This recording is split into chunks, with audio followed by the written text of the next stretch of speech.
Welcome to this podcast. My name is Paul. I'm really pleased to be joined this morning by Anthony. Yep, my name's Anthony. I'm a grateful recovered drug addict, grateful member of Cocaine Anonymous. Thank you, Paul, for having me on the podcast this morning. Excellent. We're here today to talk about sobriety, about living clean, the journey continuing, and how we grow in our sobriety and how we become established in our sobriety. And there's going to be various things posted on the screen, various readings. There's going to be information about how to get to face-to-face meetings and online meetings on Zoom. There's going to be various things on the screen. So wherever you see this posted on WhatsApp, Skype, or indeed YouTube, feel free to comment, like and subscribe and share. And if you've any questions or you're looking for sponsorship, as I say, do put your number in the chat with your first name and we'll definitely get back to you. Come along to some meetings where you can hear a message of hope, faith and courage. Now, on the rest of this channel, there's all kinds of podcasts and on which Anthony's very kindly come along and shared his time. And there's some phenomenal resources here. There's podcasts on each of the steps. There's one on the Spiritual Malady that we did, the ABCs of addiction, keep your foot on the gas. There's about 20 personal stories as well. And there's a series that we're 3/4 way through on the traditions as well. So there's all kinds of resources here. And so stay connected, get involved in your own sobriety. So without further ado, Anthony, do you want to introduce today's topic? Yeah, good morning, everybody. My name's Anthony. I'm a grateful recovered drug addict, grateful member of Cocaine Anonymous. This morning, our topic is living in 10, steps 10, 11 and 12. And with continuity, improvement and practice. Because once we've worked the first 9 steps, which is the first 3 parts of the dimension, then we start getting rocketed into the 4th dimension. And this is where, I need to maintain and grow in effectiveness and understanding by utilizing these steps, which keeps me awake because this illness is very cunning, baffling and powerful, very insidious and chronic, progressive and fatal. So I need to maintain these steps, and this is what we're going to be discussing this morning. Over to you, Paul. Yeah, lovely jubbly. I mean, sobriety is a commitment. It's a discipline. I suppose what I'll do is just give a brief outline of the program as I see it that brings us to 10, 11 and 12. And, getting honest about the lifestyle, Anthony, was very painful for me. And I'm multiple times when I had to go through that process many times. Getting honest about the unmanageability of the drug lifestyle, and whilst it's been many years, I'm clear the coast isn't clear, the body has muscle memory, and those thinking patterns became well established. So sobriety is a commitment. It's a decision and a commitment based on the availability of a holistic solution that I'm open to because of the honest admission of the unmanageable lifestyle of drug abuse. So getting honest in the first step with others and getting clear on the consequences of the unmanageability that comes about because of the mental obsession and the physical compulsion for more means that I'm open to a full solution. And I'm willing to commit to it on a daily basis. I'm willing to get invested in this process on a daily basis. And as a result of that, there's various things I do. I'm currently working on step 4, getting honest about resentments, fears, and harms, looking at the exact nature of these things, 4 and 5, character defects, shortcomings, asking for power and deliverance and freedom from character defects, making amends, and then that brings us to where we're at. So as a direct result of going through that process, Anthony, I now need to remain, as you wonderfully stated, well, vigilant was what you was inferring. We have to stay awake, that's what you said. And that vigilance, both in the negative and the positive, as it were, causes me to press into God and power and wisdom. And then that vigilance continues in the 12th. And then I'm supposed to find other folk to try and help and remain principled in that power I've found through 11. What do you think? Yeah, rightly so. I mean, you look at the spiritual principles. Now, as we know, there is a prayer behind every step. There's a spiritual principle and there's a promise behind every step. So the principles, step one is honesty. As you said, fully conceding, making 100% admission. I'm powerless and I suffer with a hopeless state of mind and body. The other half of step one is an acceptance, accepting that my life's unmanageable. Step two, hope, accepting the power and also hearing other people's experience and hold on, pain will end. Step three, is about faith. I make a decision in step three to turn my will and my life over. Step four, as you said, courage. The first two, the step two and step three will enable me, if I believe and accept and have faith, that I'm going to have courage to be able to do a step four, look at my resentments, look at my fears, look at my harms, look at my sexual conducts, and step five is about integrity. I admit to God, to myself, and another human being the exact nature of my wrongs. Step six is about willingness. I'm entirely ready to have God remove these defects of character, what have been disclosed and revealed by going through the process of a 4 and 5. And then in 6, I get humble, and I ask God to remove my shortcomings. Step 8, and step 8 is about love. I get a list off the back of the step 5. And I've become willing to make amends to them all. My experience, I've been through the steps a few different ways as well. And step 9 is about taking responsibility and forgiveness. And I go out and I make direct amends to such people who have possibly accepted to do so would injure them or others. Now, step 4 is a moral inventory of the past. Now we're moving into step 10. It says we continue to take personal inventory, and when we were wrong, we promptly admitted it. Now it's about discipline. Step 10 suggests we continue to take personal inventory, which is kind of like step 4, but now we're moving into step 10 and continue to set right any new mistakes, kind of step 8 and 9, because I'm going to make mistakes as, I go along. And I need to kind of try and learn from them. And as we, and as we go along, we vigorously commence this way of living, as you said, a commitment. Steadfastness, and and we cleaned up the past in step 9. And we have entered into the world of the spirit. Our next function is to grow in understanding and effectiveness. This is not an overnight matter. It should continue for a lifetime. As we say, as we know, we live one day at a time, just for today. Yesterday's history, tomorrow's a mystery, it's just for today. Can never rest on my laurels, yesterday's victories. It's just what I do today. I mean, I never got eye on yesterday's supply. I don't stay clean and sober on the shower. It's just what I do today. And what I do today is not going to keep me clean and sober tomorrow. So it says we continue to watch for selfishness, dishonesty, resentment, and fear, which is kind of step 4. Again, we're watching. When these crop up, we ask God at once to remove them. Step 3, God offer myself to thee, to build with me and do with me. Step 7, my creator, I'm now willing you should have all of me, good and bad. We discuss them with someone immediately. So that's kind of like, I ring my sponsor, I can ring another fellow, I can touch base with someone and do a step 5 and I can make amends, quickly if I've harmed anyone, 8 and 9. And then I resolutely turn my thoughts to someone I can help, which is step 12. So it's kind of like 9, it's kind of like 7 steps contained in that passage in the big book. And then it says love and tolerance, of others is our code. And this is about the discipline. I mean, but I can't do 10 without 11. And what's 11? It's a spiritual awareness, and they're kind of interdependent, really. And because it says, the step 10 promises, and we'll cease fighting anything or anyone, even alcohol. Drugs. For by this time, sanity will have returned. I've worked the first 9 steps, but we seldom be interested in liquor. If tempted, we recall from it as from a hot flame, right? We react sanely and normally, it says, and we will find that this has happened automatically. So all I've done is just follow some directions and work the first 9 steps, which have unblocked me from calamity, pomp and worship of other things, and my fallen nature, my defects, my maladjustment, or if you like, my sin has been revealed to me. And now I've been unblocked. I'm entering into the world of the spirit.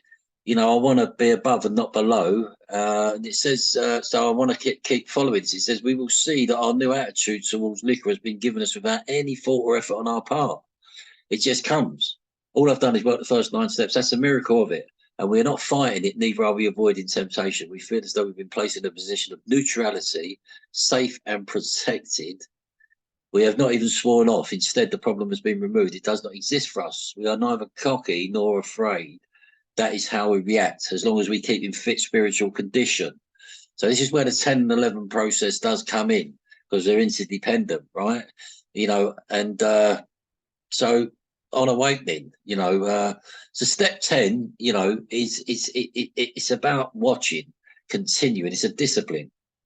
And a spot check as I go through the day, keep watching myself in certain situations. But then step 11 has to be, you know, implemented into, and I'll touch on that in a minute, and I'll let you elaborate a bit more on step 10. Yeah, thanks very much, Anthony. Yeah, I mean, you know, it's very easy to become apathetic or lazy. I have a friend, and many of us use pseudonyms when it comes to things like WhatsApp in order to maintain our personal anonymity at the level of press, radio, and films. And his is lazy. That's what he calls himself, lazy. And it's really easy to become that. You know what I mean? Particularly, I mean, that's why, I mean, I'm currently on step 4. When I work step 4, it's always in the morning or the afternoon, never in the evening, you know, because evenings, it's not a good time to be pondering too much about the past, in my opinion. And, you know, never more than half an hour, 40 minutes at a time, and always start with prayer and close with the prayer, and then get on with your day, you know, go for a shower, take a walk, ring someone up, jump on a meeting, pray, you know, read some literature, meditate, and keep things moving, you know. And it's really easy to become, what word would I use, indifferent, particularly later in the day. You know, a lot of addicts I've worked with have said that in the evening, you know, they've got to be really vigilant, you know, between the hours of 8 and 10 when they're tired, they've perhaps had a productive day, and it's easy to get despondent and lazy, you know. So vigilance is really important, because what we're up against is the world, the flesh, and the lower power, you know, and that works through the eyes and the mind and the senses, the feelings, you know. And we've got to remain vigilant, you know, and whether we feel like it or not, you know. And that's why a nightly inventory is so essential, you know. In the process of the program, living the program, morning devotions, regular meeting attendance, helping other folk, nightly inventory, and that's the program as we know it. And of course, if they're around the steps, and of course, if you work in the steps with folk, usually you'll be working the step yourself alongside them. So, you know, it's a holistic solution. And I think, you know, my experience of step 10 is I've seen lives changed and saved by spot check inventory. I think it's step 10 is often the most overlooked step. You know, folks who just got through 8 and 9, they've made their ends, and they'd be like, oh, whew, glad about that. Look at this 10. Oh, that's easy. Just if I'm wrong, I'm wrong. Personally, venture right, move on to 11. But actually, I think 10 is one of the most important steps. So they're all important, you know. And when it says we continue to take personal inventory, it's referring to the half of the steps are inventory steps. You know, steps 1, 4, 5, 6, 7, 8 are all inventory steps. So that's when it says we continue, that's what's in view. So my powerlessness, my unmanageability, my consequences, you know, resentments, fears, harms, character defects, and any amends that any new amends that may be owed, you know. And that's how I see step 10, you know, spot check inventory and nightly inventory. Very, very important, you know. And of course, that vigilance in both the negative and the positive, as it were, pushes it into God, or it ought to be thankful and worshipful and seeking God for more power and more wisdom and more courage in order to flourish in the good, and in order for any negative traits to, you know, to be removed. Anthony, what do you think?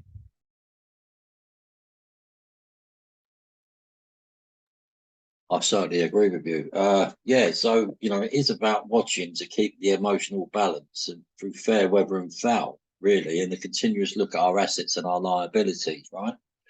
And it's also, you know, as we glance down the debit of the day's ledger, we should carefully examine our motives in each thought or act that appears to be wrong. In most cases, our motives won't be hard to see and understand. When prideful, angry, jealous, anxious, or fearful, we acted accordingly, and that was that. Here we need only to recognize that we did act or think badly. So it's about reviewing as well. So that's where we're coming into 11 now. This is where they're interdependent. So step 11 says we sought through prayer and meditation to improve our conscious contact with God as we understood him, praying only for the knowledge of his will and the powers to carry that out. So as we move in, into the big book, it comes to the review first. And it says when we retire at night, we constructively review our day. Now, that's good and bad, good, bad and indifferent, really. I've got to kind of learn. I've got to see chalking up the debits and seeing where I've gone wrong or where I've gone right. Do you know what I mean? And it says, were we resentful, selfish, dishonest, or afraid? Step 10, do we owe an apology? Step 8 and 9, have we kept something to ourselves which should have been discussed with someone at once? So if I owe an apology, I either make that promptly or I try to do it as promptly as I can. And if I need to take inventory around it, then I'll take inventory. I'll run it past my sponsor. If I haven't phoned him straight away, or I can't get through to him, or I can't get through to another fellow, obviously ultimately I'll go to God first. And then it says, well, we kind of loving towards all. Now when I'm reviewing this at night, that means me as well. There's 7 question marks contained in this passage of the book. And it says, what could we have done better? Now, there's always room for improvement, good, bad, or indifferent. If I've done something wrong, I need to kind of try and improve that for tomorrow and try not to make the same mistake. And if I've done something good, then I've got to kind of chalk that up and think, well, I can utilize that now. That's a good, what is a virtue? It's a good quality. What's a good quality? It's that's what a virtue is, a good quality. Where are we thinking of ourselves most of the time? Was I preoccupied with me? Was it all about me? Did I make the whole day about me? Or was I thinking of what I could do for others? Now, what I actually do when I'm doing this review, I put that into a percentage. So was I thinking about me? So I'll either go like 40, 60. So I was thinking of myself less than I was thinking of others. Or were I thinking about what I could do for others? And if I've done more for someone else through the day than I have, not thinking about myself, I go 60-40. Or what could I pack into the stream of life? Which is step 12, right? On all areas. But we must be careful. Now, this is key, really, not to drift into worry, remorse or morbid reflection. That's my defects. Do you know what I mean? If I'm slipping into self-pity, fear, shame, guilt, and all that stuff. But that would diminish my usefulness to others, right? Step 12. After making our review, we ask God's forgiveness. That's key. Step 7. And inquire what corrective measures 8 and 9 should be taken. So if I have harmed someone through the day, or I've made a mistake, I go to God first and ask God to kind of direct me. Now, God will work. He'll either give me the wisdom, or he'll impart it through either a person, a place, a thing, a bit of literature. It might come. God works in mysterious ways. And then the on awakening. The next morning, on awakening, let's think about the 24 hours ahead. We consider our plans for the day. So on awakening, I get up, I get still, and I think about what my day's going to be like. Before we begin, we ask God to direct our thinking. Step 3, I get down, I do a step 3, I do other prayers. I am a born-again Christian, so I enlarge on my spiritual life through the good book, and I work from the big book and the 12 and 12. And especially asking that it be divorced from self-pity, dishonesty, or any self-seeking motives, through the day. Make sure, my motives are going to be pure. And under these conditions, we can employ our mental faculties with assurance. For after all, God gives us brains to use. Our thought life will be placed on a much higher plane. So when my thought life's placed on a much higher plane, and I'm aligned, that sixth sense comes in, the spirit comes in, wisdom comes in. I'm at peace. I'm content. When our thinking is clear, the wrong motives. So if I'm thinking of the wrong motives, and then as I go through the day, thinking about our day, we may face indecision. We may not be able to determine which course to take. Here we ask God for inspiration, an intuitive thought or decision. So when I kind of try to pause when agitated or doubtful, I ask God to help me. Not my will, your will be done. You know, I pray Amen. for wisdom, could do a serenity prayer, do a step 3 prayer, and other prayers as well. We relax, take it easy. We don't struggle. We're often surprised how the right answers come after we have tried this for a while, because it is about practice. It is about trying, you know, and then, you know, I've got to check my motives as well. So if I'm running on self, you know, I've got to question myself. If something's coming in, some intrusive thoughts or some thoughts are coming in, you know, I've got to kind of do a little like a self-will test. Is this dishonest? Is it resentful? Is it selfish? Is it fearful? Or God's will? Is it honest, pure, unselfish, loving? You know, it's kind of like discernment, you know, and asking God for the wisdom around something and checking my motives, because I used wherever I went, I just used and I took when I was in active addiction, and it weren't the right mentality to have. So I've learned by working this program, doing service and taking inventory, working with others, making amends, that it's about what I give and not what I take. You know, and That's then it says we usually conclude the period of meditation with a prayer that we be shown all through the day what our next step, you know, yeah. is to be. That we be given whatever we need to take care of such problems. So look at the step 3 promises. You know, we ask especially for freedom from self-will and are careful to make no request for ourselves. So when I pray, I kind of don't pray for myself. I ask God to show me what I can do for the person that's still sick, and the right next thing to do. And we may ask for ourselves, however, if others will be helped, we are careful never to pray for our own selfish ends. Many of us have wasted a lot of time doing that, and it doesn't work. Over Yeah. to you, Paul. Yes, and that's a really good point. You know, it's the opposite to self-centeredness. Addiction is self-centered delusion involving selfishness, foolishness, and mental and bodily illness. And so to become principled and helping others is the antithesis of drug addiction, isn't it? You know, and that's what the 12 step is about. You know, we're vigilant as a result, going through 1 to 9. We're self-aware. We press into God for power and for courage and for wisdom and the knowledge of his will, which is that we're happy, healthy, humble, whole, harmless, and honest. And then we continue the self-awareness and vigilance in the 12th step, find other folk to help and become principled persons. And that's how we stay sober. But what I want to talk about briefly, Anthony, is this business of intrusive thoughts. The lower power, the devil, addiction is often on the attack, you know, often. And I would say 60% of the men and women I work with on a regular basis have these intrusive thoughts that you mentioned, and not a lot is said about it. Some people feel different because they have them. Well, it's a very common experience to have them. If you're starting to walk with God and you've been dancing with the devil ain't going to be happy about it. Your alcoholism's not going to be happy about it. And so we've got to have connection. We can honestly share about these things.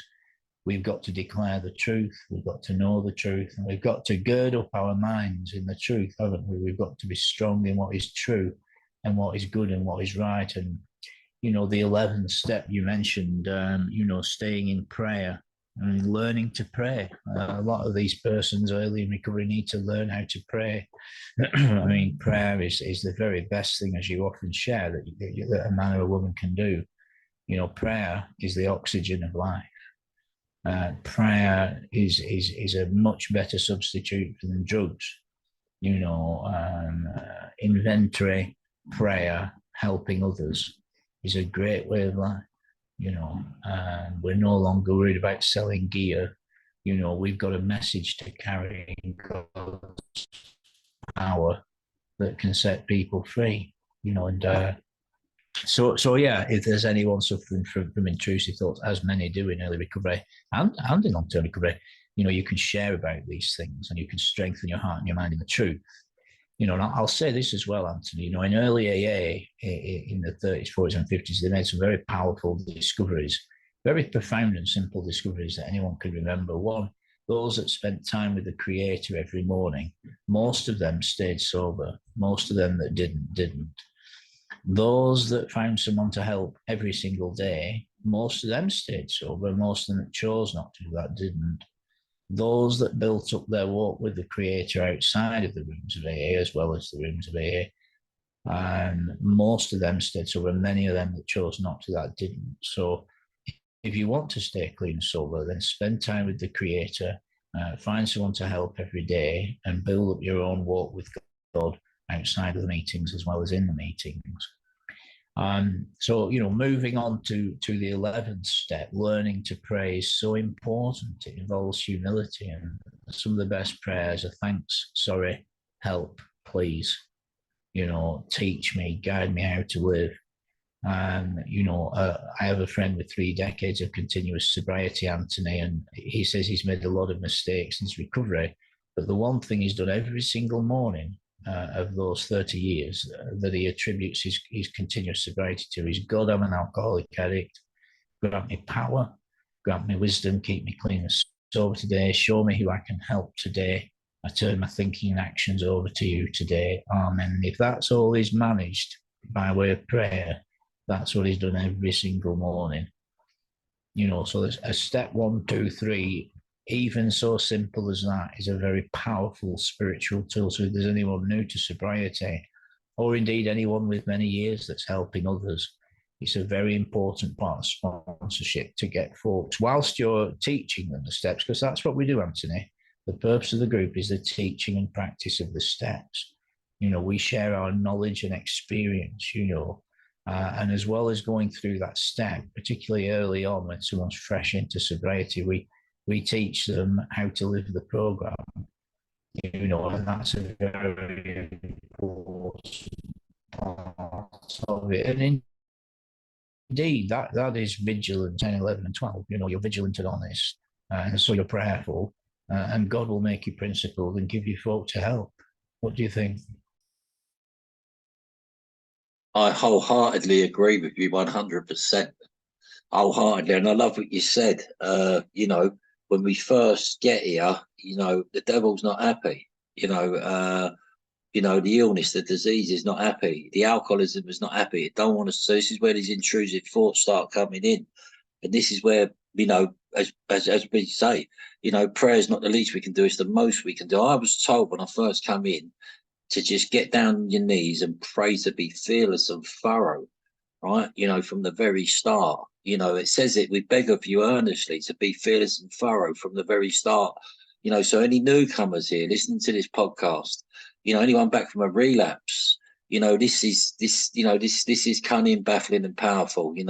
This illness is very insidious. It's just waiting there to ensnare or entrap. And the only way we can overcome it is by utilizing 2, 3, 7, 11, and the only way we can overcome it is by self-examination, as Paul said, helping others, trusting God, cleaning house, helping others. And it is about spending that time with the Creator in the morning and enlarging on the spiritual life, because there's only one thing for a chemical problem, and that is a spiritual solution. And it says it on page 25 of the big book. It says you can either go on to the bitter end, blotting out the consciousness of your intolerable situation, or start looking for spiritual help. There's no middle of the road solution. There's no easier, softer option. There's no half measures.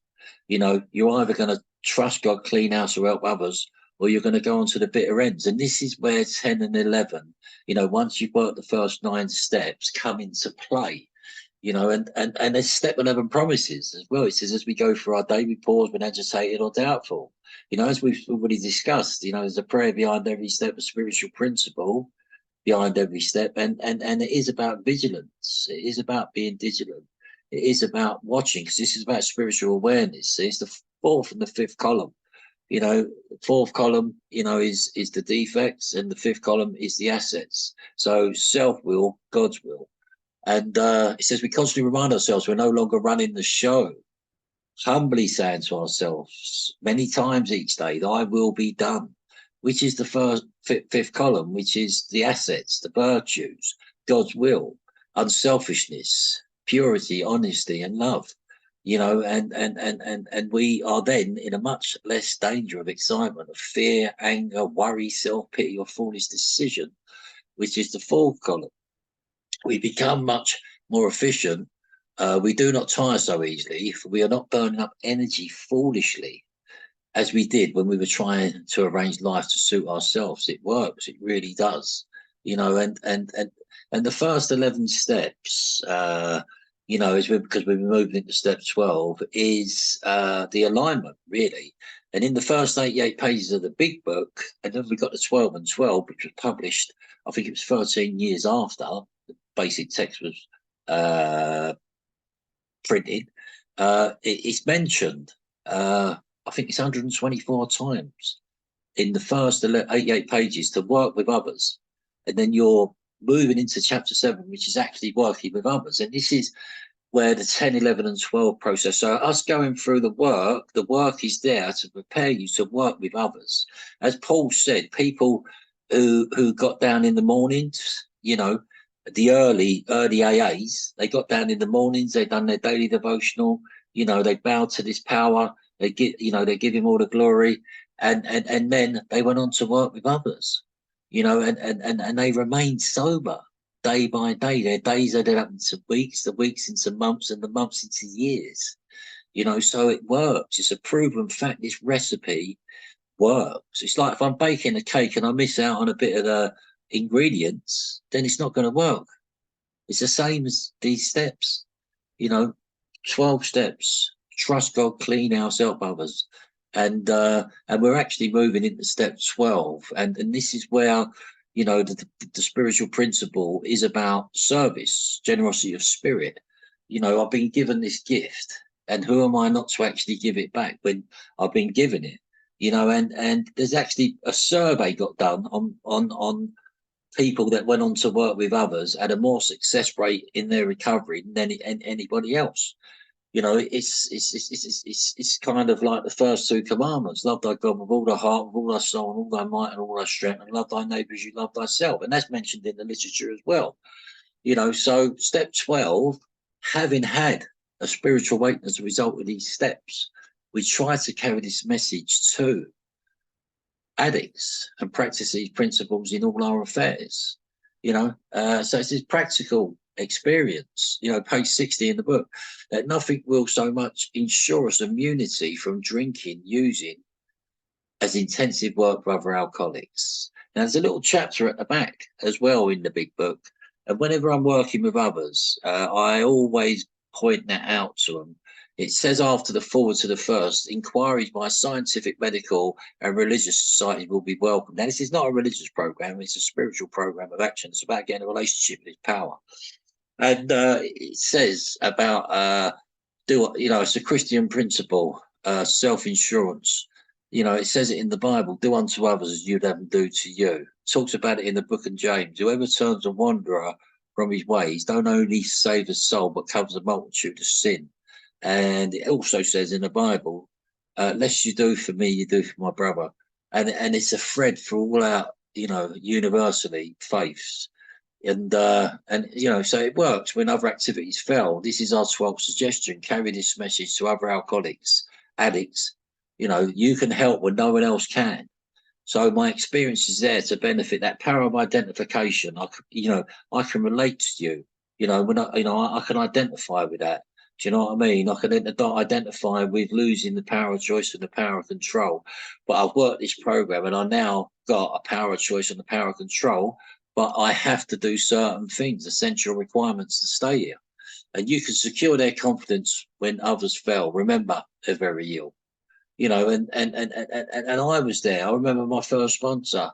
You know, he's about 21 years now, and when he qualified me, you know, he asked me a few questions. He said, "Are you done?" I said, "I'm done." He said, "You realise you suffer with an abnormal reaction to a drink or a drug?" He said, "Does this happen to you when you put a drink or a drug in you? You lose all control?" I said, "Yes." He said, "Are you willing to go to any lengths to sustain victory over that?" I said, "Yeah." He said, "Are you willing to make amends when the time's right?" I said, "Yep." "Are you willing to freely pass on what I'm going to freely pass on to you when you're through this work?" And I said, "Yes." You know, and I wholeheartedly agreed, you know, and because I could see that it was working in other people that was utilising 10, 11 and 12, because they kept talking about living in 10, 11 and 12. you know, and that's been my experience since I've been in recovery. Paul, I'm going to hand over to you again for a minute. Yeah, lovely stuff. Absolutely. Yeah. So it's a lifestyle change, really. Particularly if there's anyone new listening. We've got to get honest about the wrong lifestyle in order to encounter a new lifestyle. Although, to be fair, many of us, when we first come to recovery, we barely know whether we're coming or going. And the group sponsors the newcomer, which is right. It's really important to find a good group. Now, in a while, there'll be various information on the screen about different Zoom meetings. There's probably 500 Zoom meetings on right now where you can hear a voice of God, a voice of recovery, just like the wonderful message you've just been listening to. There are Zoom meetings permanently on. So if you're new, we'd strongly suggest that you find yourself a good online home group. And if at all possible, a good face-to-face home group. 12-step recovery is massive around the world now. There's something like over 20,000 meetings a week in places like India every week. Same in Pakistan, tens of thousands of meetings every week. So there's lots of recovery going on, getting honest about the unmanageable lifestyle opens the door to a solution, which I then commit to, and I must remain vigilant, prayerful, and help other folk. And we've got here on the screen, this book is called The 12 Steps and 12 Traditions, a phenomenal book. This would be our second book, if you like. The first book is Alcoholics Anonymous, often called the Big Book. And this is a phenomenal piece of literature. And what we've got on the screen just now, we're a third the way through the section on step 11. Very important, Anthony. And I was just pondering how, back in the day, using and boozing, there would be prayer. They would be asking for help, but it was from a position of inebriation. Alcohol and drugs have become a lifestyle, and that's why vigilance, helping others, and, personal growth, if you like, is so important, because maintaining that connection with the creator, with the source, is absolutely vital to staying clean. Living clean is much more than being drug-free, and living sober is much more than not drinking alcohol. And maintaining spiritual fitness is where it's at. And it's really, really easy to just be a person of prayer and omit self-examination and omit helping others, and we can become stale if we don't do those things, and we can become self-righteous and bedeviled and deceived. It's ironic, because in helping others on a daily basis, I don't know about you, Anthony, but it keeps you on your toes.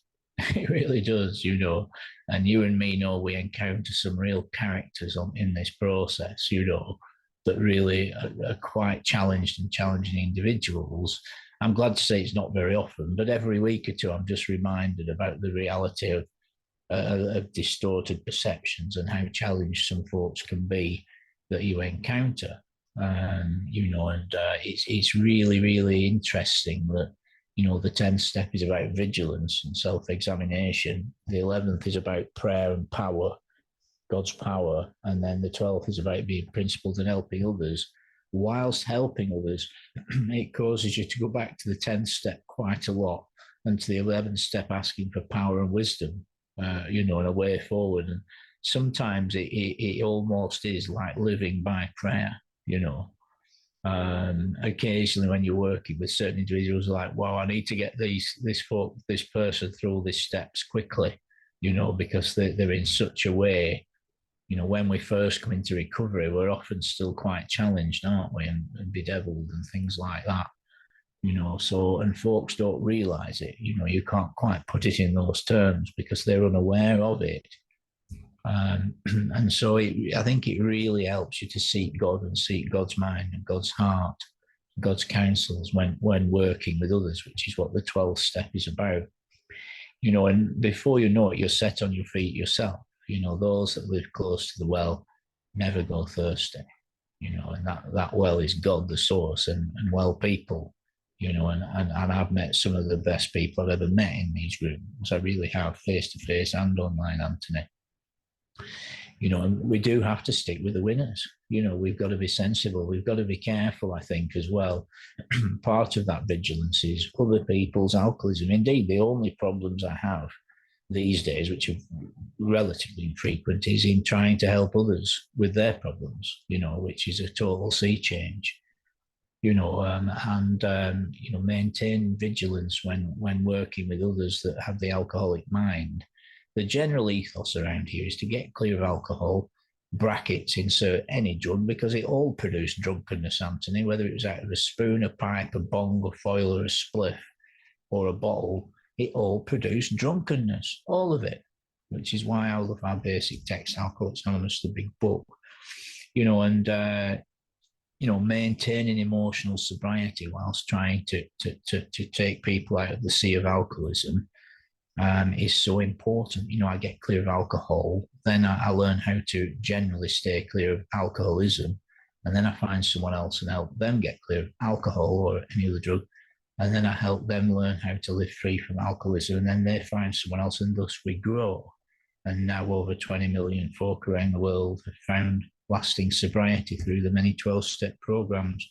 What do you think? Oh, I heartily agree. This is where the psychic change, deep effective spiritual experience and spiritual awakening comes in.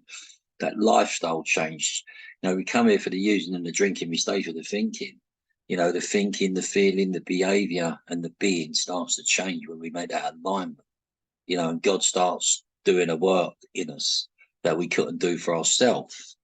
And if you look at the step 11 prayer, as you touched on, Lord, make me a channel of thy peace, that where there is hatred, I may bring love, that where there is wrong, I may bring the spirit of forgiveness, that where there is discord, I may bring harmony, that where there is error, I may bring truth, and that where there is doubt, I may bring faith, and that where there is despair, I may bring hope, and where there are shadows, I may bring light, that where there is sadness, I may bring joy.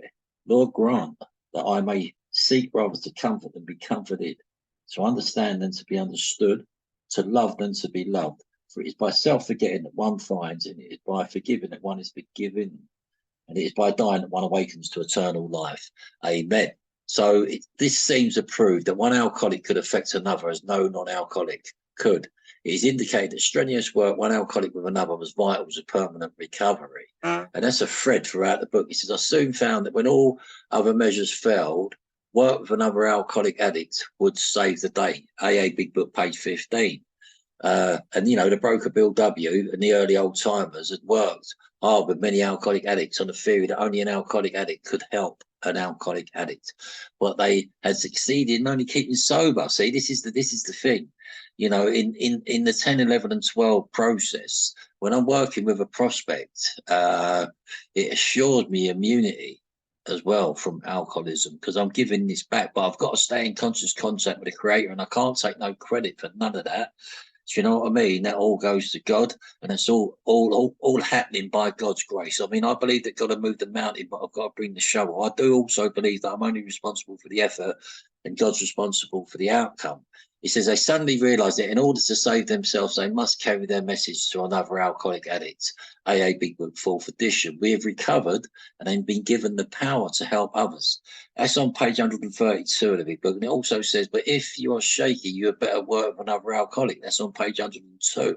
So Bill Wilson, he was outside that Mayflower Hotel. It tells us in the literature, and he was on rocky ground. He was in about 6 months. He'd just been dishevelled and discredited on a little business deal, and he was getting resentful, and stuff like that around it. I believe he got an act of providence, whether he knew it or whether he didn't know it. Bill Wilson, he got led to that telephone directory, and he got in contact with Dr. Bob, and he went and carried the message to Dr. Bob. And then from there, thus we grew. And then they went and 12-step the third member. Dr. Bob, I think, was 2 weeks sober. Bill Wilson was 6 months sober, and they went and 12-step Bill Dotson. Dr. Bob said to Bill Wilson, "We better go and help someone," and that's what they did. So it's fantastic, this generosity of spirit that we develop as we start going through the steps, because selfish and self-centeredness is the root of the trouble. That distorted personality, that distorted ego, and from that manifests that selfish and self-centered fear. But this is all about, I found out that, like you, Paul, working with others, it's a learning curve, and we do meet some characters, and, You know, I know when I first come in, I was very angry. You know, my self-esteem was either up or down. My ego was, you know, and I was a bit dull. I didn't know whether I was gas or electric because I'd been using for so many years. I hadn't lived life sober. And as time's gone on, by working the steps, as you said about the lifestyle change starts happening, you know, and then we start realizing and living by these spiritual principles that, you know, by working with others, as it says here in step 12, you know, it says, you know, we've had a spiritual awakening. The first 11 steps have woke us up. It's about staying awake. This is what this podcast is all about this morning, with continuity in step 10, improvement in step 11, and practice in step 12. And we have got step 12 promises. It says life will take on a new meaning, to watch people recover, to see them help others, to watch loneliness vanish, to see a fellowship grow up about you. And I love what you said about the Zoom meetings, Paul, as well. You know, it says it in the forwards to the fourth, modem's a modem or your local home group. And now with Zoom, it's fantastic. I've seen so many people get clean and serene on Zoom. You know, whether you got clean on Zoom or you get clean in the room, you know, it doesn't really matter. You know, it's the same message that's being transmitted here. You know, trust God, 1 to 3, clean house, 4 to 9, and help others, 10, 11, and 12. And it says in the promises, it says, we know you will not want to miss this. Frequent contact with newcomers and with each other is the bright spot of our lives. You know, and then, you know, if you look at the vision and what it says in the vision for you, you know, it says it's easy to let up on our spiritual program of action and rest on our laurels. What's our laurels? Yesterday's victories. You know, as I said earlier, I don't stay clean and sober on the shower I had yesterday. It's just what I do today. And whatever I do today is not going to keep me clean and sober tomorrow. We're headed for trouble if we do, for alcohol is a subtle foe. You know, it says we're not cured of alcoholism. What we really have is a daily reprieve contingent on the maintenance of our spiritual condition. Every day is a day when we must carry the vision of God's will into all our activities. How best can I serve thee? Thy will, not mine, be done. These are thoughts which must go with us constantly. We can exercise our willpower along this line all we wish. It is the proper use of the will. You know, and that's in page 85 of the book. And it says, we feel the elimination of our drinking is but a beginning. A much more important demonstration of our principles lies in our respective homes, occupations, and affairs. This is the lifestyle change. This is the psychic change of thinking, change of behavior, having deep, effective spiritual experiences, a spiritual awakening. You know, and as I go through the steps, God starts doing for me what I can't do for myself. You know, and it says, thus we grow, and so can you. Though you be but one person with this book, the AA Big Book, or the 12 and 12. In your hand, we believe and hope it contains all you need to begin. We know what you are thinking. You are saying to yourself, I'm jittery, I'm alone. Because when my first sponsor said to me, when you're through the work, you know, you're going to be going out and helping out others. It says, I couldn't do that, but you can. You forget that you have just tapped a source of power much greater than yourself to duplicate. With such backing, what we have accomplished is only a matter of willingness, patience, and labour. Over to you, Paul. Beautiful. Absolutely. Quite so. Yeah, I mean, the demonstration of my physical sobriety is my emotional sobriety, you know, and the demonstration of my emotional sobriety is the continuance of my physical sobriety.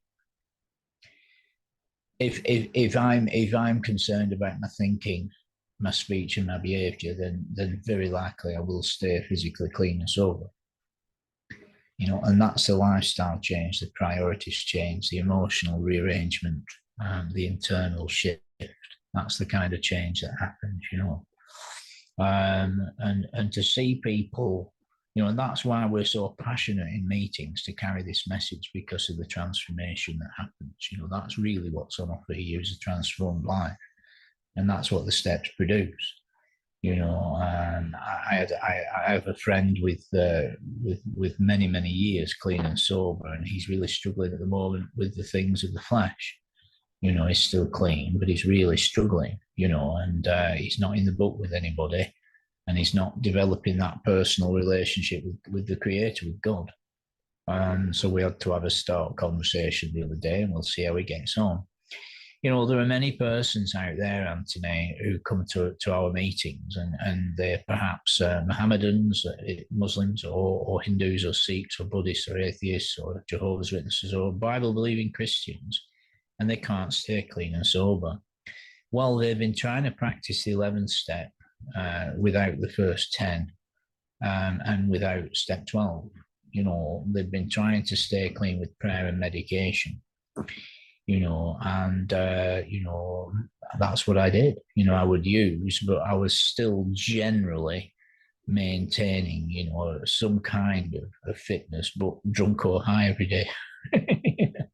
It's not going to work. That lifestyle isn't going to work. And I've got friends right now, good people, who they maintain some kind of prayer life, but they can't get clean and sober, because they haven't got the self-examination. They haven't got the purpose, connection, expression that comes through this program, and they're not working with us. You see, and the problem is with drinking and drugging. You're not the principal person if you're chemical dependent. That's the stark reality. I mean, Silkworth, in the doc's opinion, he makes it clear that the program is moral psychology plus divine power. He makes that crystal clear. Moral psychology plus divine power. Moral means truth. So it's about the truth, and the truth is that it's unfeasible. It's not realistic to drink and drug every day. So we get honest about that with others, and that springboards us into the solution, the commitment, the rest of the steps. And then we maintain vigilance, a right relationship with God, and the change happens. And then the great miracle is that, it's in the giving we receive. We freely receive, we freely give. And we begin to realize that true wealth is helping others. Money is worthless. If you've got food and warmth and clothing and shelter and safety, that's all you need. The great value is to enhance other people's lives. That's the true value. And like it said on the previous page there, Anthony, about, this page here, can you see that on the screen? It says, the moment we catch even a glimpse of God's will, the moment we begin to see truth, justice, and love as the real eternal things in life, we're no longer deeply disturbed by all the seeming evidence to the contrary that surrounds us in purely human affairs. We know that God lovingly watches over us. We know that when we turn to him, all will be well with us here and hereafter. So, it's a transformed life. It's a way of life. And they're often called the maintenance steps. And, how we maintain the truth. That's really what we do around here. We maintain the truth, knowledge of God. We grow in our understanding of the character, the nature, the attributes of the source, don't we? And we learn to become vessels, and we keep some humility. We get right-sized. We get a checkup from the neck up in meetings. Over to you, Anthony. I wholeheartedly agree. And that was lovely what you just pointed out there in the 12 and 12 as well. I love that. As we go through the steps, we start to encounter the way, the truth, and the life. As you said, moral means truth. And I start realizing who I am not and who I actually am. I'm a child of God. I'm a creation of the Creator. And I've been made in the likeness of His image. And I want to carry on moving forwards towards that. And I do make mistakes. I take my will back. I can fall back and self. But this is where this inventory process comes in. I can still be prideful. I can still be jealous, envious. But it's got a lot better as time's gone on. And by working this process and continuing, improving and practicing as well. And when I'm working with others, it kind of like a spiritual mirror comes up. And if I'm aware of it, I kind of see myself in others as well.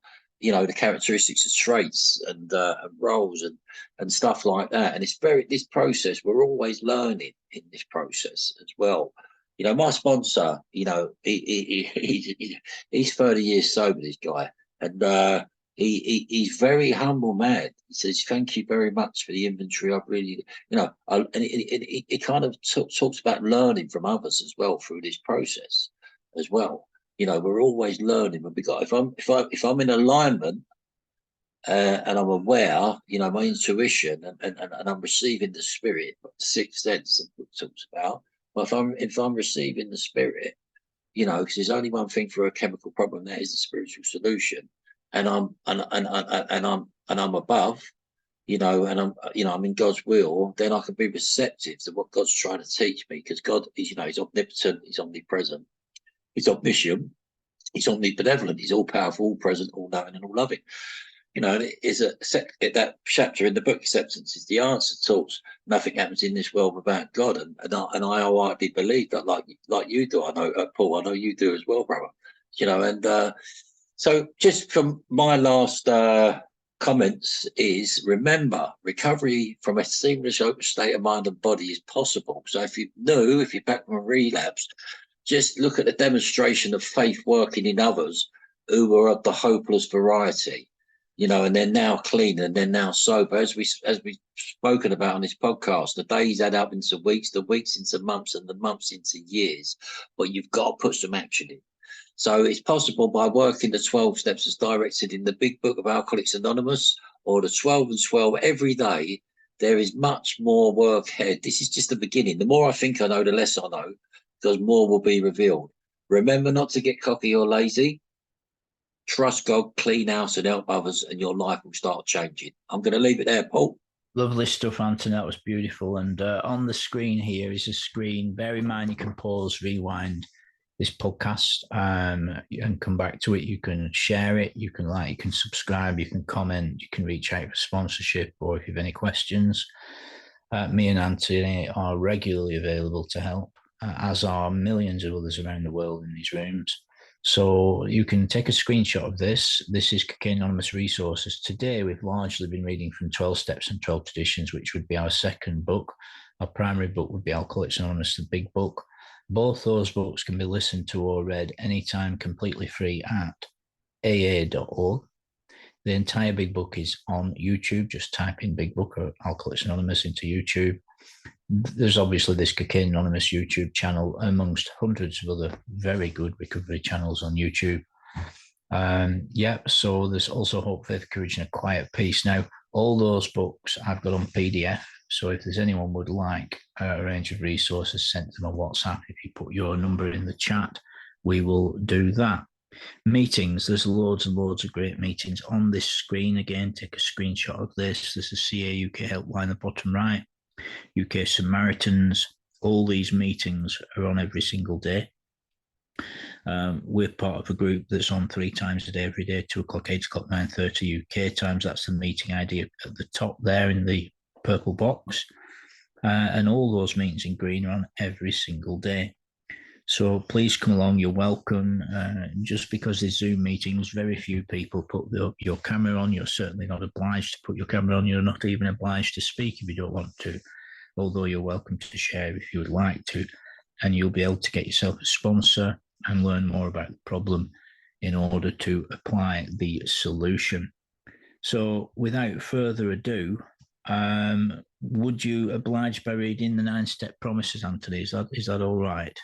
I certainly will, Paul. Shall I make the screen bigger, or can you see that? That's okay. I can see that, Paul. Thank you. Right. So, meeting, sponsor, Stepwork service, your life will start changing. 9-step promises. If we're painstaking about this phase of our development, we're going to be amazed before we're halfway through. We're going to know a new freedom and a new happiness. We will not regret the past nor wish to shut the door on it. We will comprehend the word serenity, and we will know peace. No matter how far down the scale we have gone, we will see our experience can benefit others. That feeling of uselessness and self-pity will disappear. We will lose interest in selfish things and gain interest in our fellows. Self-seeking will slip away. Our whole attitude and outlook upon life will change. Fear of people and economic insecurity will leave us. We will intuitively know how to handle situations which used to baffle us. We will suddenly realize that God is doing for us what we could not do for ourselves. Are these extravagant promises? We think not. They are being fulfilled among us, sometimes quickly, sometimes slowly.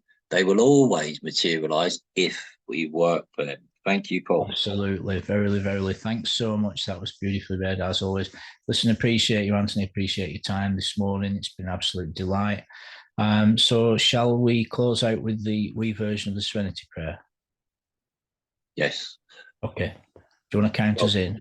Yes. God, grant God, us the serenity to accept accept the things things we we cannot can't change, change, the courage to change the to things change we the can, things we can, and the and the wisdom wisdom to know the difference. I will, that I'll be done. Amen. Oh, amen. And that's somebody at my door.